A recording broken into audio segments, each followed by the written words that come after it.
mapay nga gahay yung nga tanan. So adi kita yan na World Trade Pasay para umattend hin business event.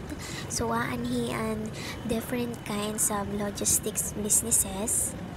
So one of the main goal here is to introduce each companies to each other, and also para liwat makakuha tayo hing potential client to do partnership hit atong company which is Mover. So yan yung trabaho natin dito, ipakilala hi Mover. Yan yung isang boat ni Mover, nagahiring-hirahin mga driver.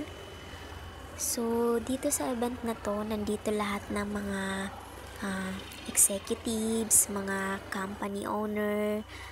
So maupay ang pag-attend hini nga event kay nakaka-gain tayo ng bagong knowledge and learnings also from different kinds of peoples who do logistic businesses. So I am very thankful to Mover kay na-experience ko ang sugad hini nga event. Yan. Meron din dito mga car manufacturing, different kinds of logistic businesses nandito hira.